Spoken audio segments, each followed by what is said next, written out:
In section 3, we're going to take a look at the factor and remainder theorems, which are helpful in finding factors or zeros of polynomials that are higher than a degree 2.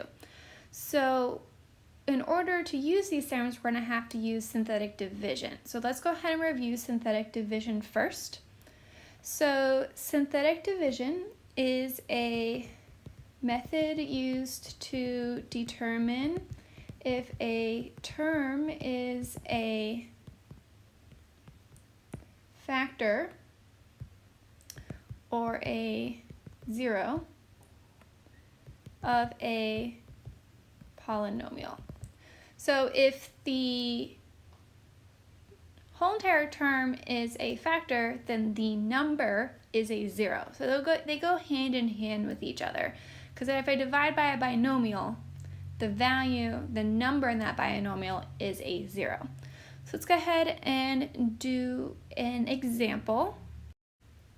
We want to divide x to the 5th minus x to the 4th plus x cubed minus 2x squared plus 3x minus 6 by x plus 1. And we're going to do this using synthetic division. So when we set up synthetic division, we use the number that makes the denominator 0 and put it in a box. So in this case, x plus 1 is 0 if x is negative 1. So we're really checking the number at negative 1. And then across the top, we put all of the coefficients of all of our terms. So we have 1x to the 5th, negative 1x to the 4th, 1x cubed, negative 2x squared, 3x, and negative 6. I'm going to leave a little room. We always bring down the first term. The leading coefficient is always going to stay the same. Now we take the number we brought down and multiply it by the number in the box. So 1 times negative 1 is negative 1. And then we're going to add down. So we get negative 2. Multiply it by negative 1, we get 2. 2 plus 1 is 3. 3 times negative 1 is negative 3. Add and we get negative 5. 5. Add and we get 8. Negative 8, add, and we get negative 14. So everything to the left of this vertical line is the polynomial we'll get, and this number over here is always our remainder. So because we have a remainder that's not 0, the term x plus 1 is not actually a factor, but we can still divide it. So our polynomial we get is going to be 1 degree less than our original polynomial. So it can start off as 1x to the 4th, and all of these numbers are the coefficients of the rest of our terms. Minus 2x cubed plus 3x squared minus 5x plus 8. And then the way we write the remainder is we put that number over what we divided by, and we always keep the sign. So because it's a negative, we have minus 14 over x plus 1.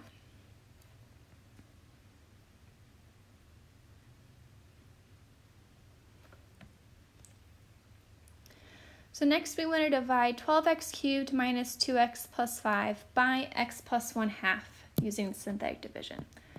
So we're going to put negative 1/2 up in the box. Then we're going to have 12x cubed. Next, we should have an x squared term, which we don't. So we do have to put that 0 for a placeholder. Then negative 2x, positive 5. Bring down the 12. So 12 times negative 1/2 is negative 6. 0 plus negative 6 is negative 6. Negative 6 times negative 1/2 is 3. Negative 2 plus 3 is 1. 1 times negative 1/2 is negative 1/2. And then 5 minus 1/2 is 9/2. So when we write our answer, it's going to be 12x squared minus 6x plus 1 plus 9/2 over x plus 1/2.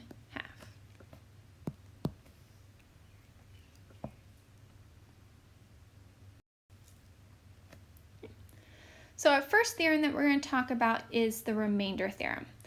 What the remainder theorem tells us is that if a polynomial p of x is divided by x minus r, the remainder is a constant called p of r. So basically what this tells us is if I have a term x minus r and I want to know the remainder from synthetic division, all I have to do is plug in that value r into my polynomial, and the number I get will be the remainder. So it's a very easy way to determine if a term is a factor. So if I get a remainder of 0, it is, and if I don't, then it's not. So if we take a look at our example, we want to know the remainder when we take x to the 4th minus 3x squared plus x minus 2 and divide it by x plus 2. So first we're going to use the remainder theorem, and then we're going to verify that we get the same answer when using synthetic division. So to figure out the value I'm going to be evaluating it at, it's the same as figuring out what number you use in the box for synthetic division. Got to figure out what makes it 0. So x plus 2 is 0 for negative 2. So I'm evaluating my function, my polynomial, at negative 2. So I want to do negative 2 to the 4th minus 3 times negative 2 squared plus negative 2 minus 2. So negative 2 to the 4th is negative 2 times negative 2 times negative 2 times negative 2, which is going to give us 16 minus 3 times 4 minus 2 minus 2.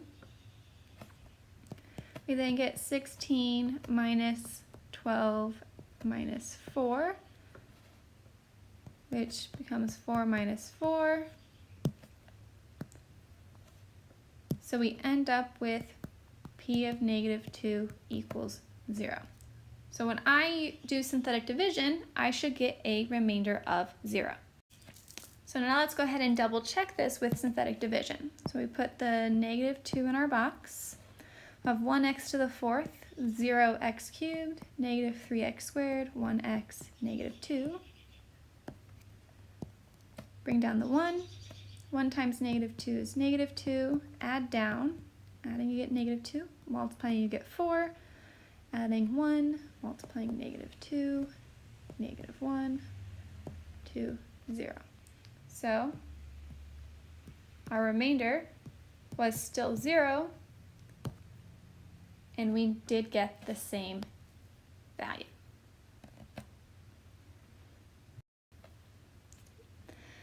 Lastly, we want to talk about the factor theorem. So the factor theorem tells us that x minus r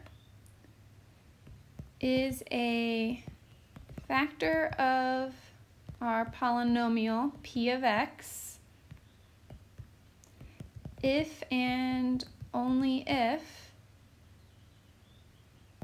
p of r equals 0. So what the factor theorem does is it basically ties what we just talked about into the definition of synthetic division. So I know I have a factor if my remainder is 0, pretty much.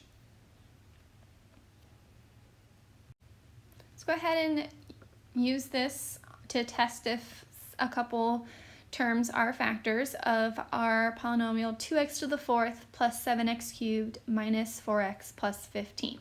So we can use synthetic division, or we can use our remainder theorem to figure out if something is a factor. So if I have x minus 2, I'm testing my polynomial for the value of 2. So we want to evaluate at 2. So 2 times 2 to the 4th plus 7 times 2 cubed minus 4 times 2 plus 15. So we have 2 times 16 plus 7 times 8 minus 8 plus 15. We get 32 plus 56 minus 8 plus 15, which I can tell already is not going to be 0. But if we go ahead and add our values, we get 95, which is not equal to 0. So x minus 2 is not a factor. Next, we want to check x plus 3. So we're going to evaluate our function at negative 3. So we're going to have 2 times negative 3 to the 4th plus 7 times negative 3 cubed minus 4 times negative 3 plus 15. Negative 3 to the 4th is 81. So we have 2 times 81 plus 7 times negative 27 plus 12 minus plus 15. 2 times 81 is 162. 27 times 7, negative 189, and then plus 27. 162 minus 189 is negative 27 plus 27, so we get 0. So we evaluated and we got 0, which means x plus 3 is a factor.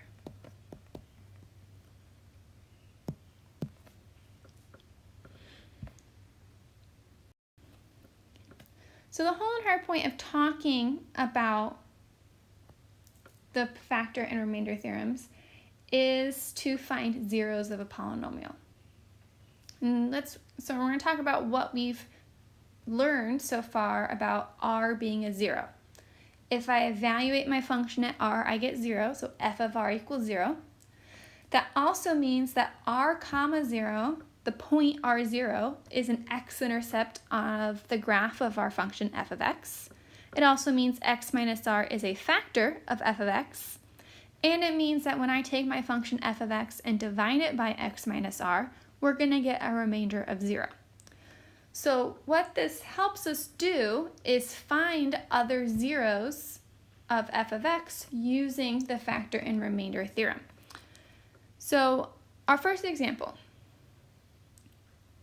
knowing that x plus 1 is a factor of f of x equals x cubed minus 7x minus 6, we want to find the other zeros of f of x and write it in factored form. And then we're going to verify our answer with the graph of our function.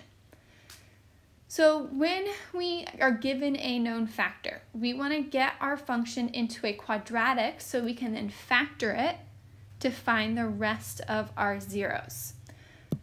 So the consequences of the factor and remainder theorems, knowing x plus 1 is a factor, if I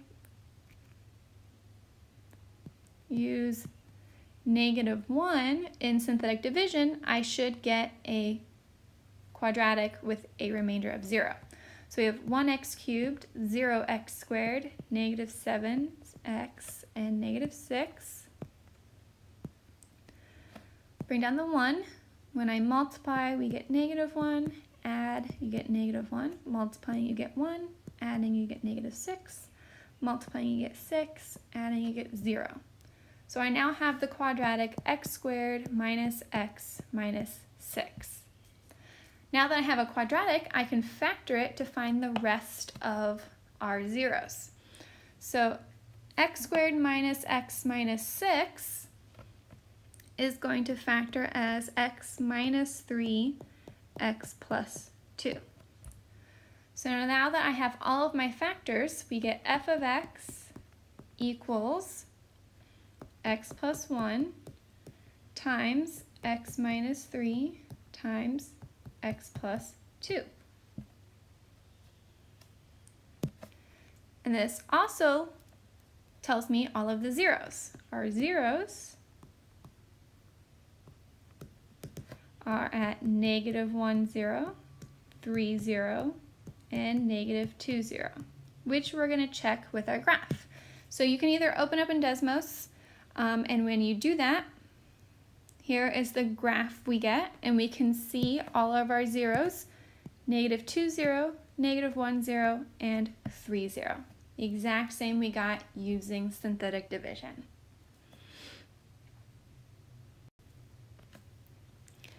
So our last example is to factor f of x equals x to the fourth minus 7x cubed minus 22x squared plus 28x plus 72.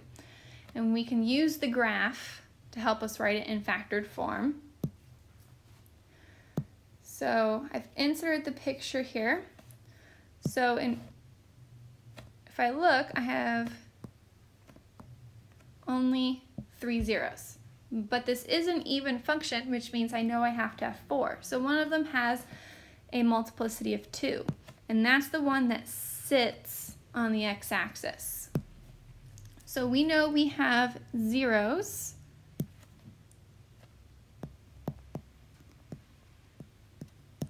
of -2, 0, -2, 0, 2, 0, and 9, 0. Knowing all of these zeros helps us put our function in factored form. So I know I have to have -2 twice, which means I have to have x plus 2, x plus 2, then I have x minus 2, and we have x minus 9. Now because I have x plus 2 twice, the other way I can write it is x plus 2 squared, and then x minus 2, x minus 9.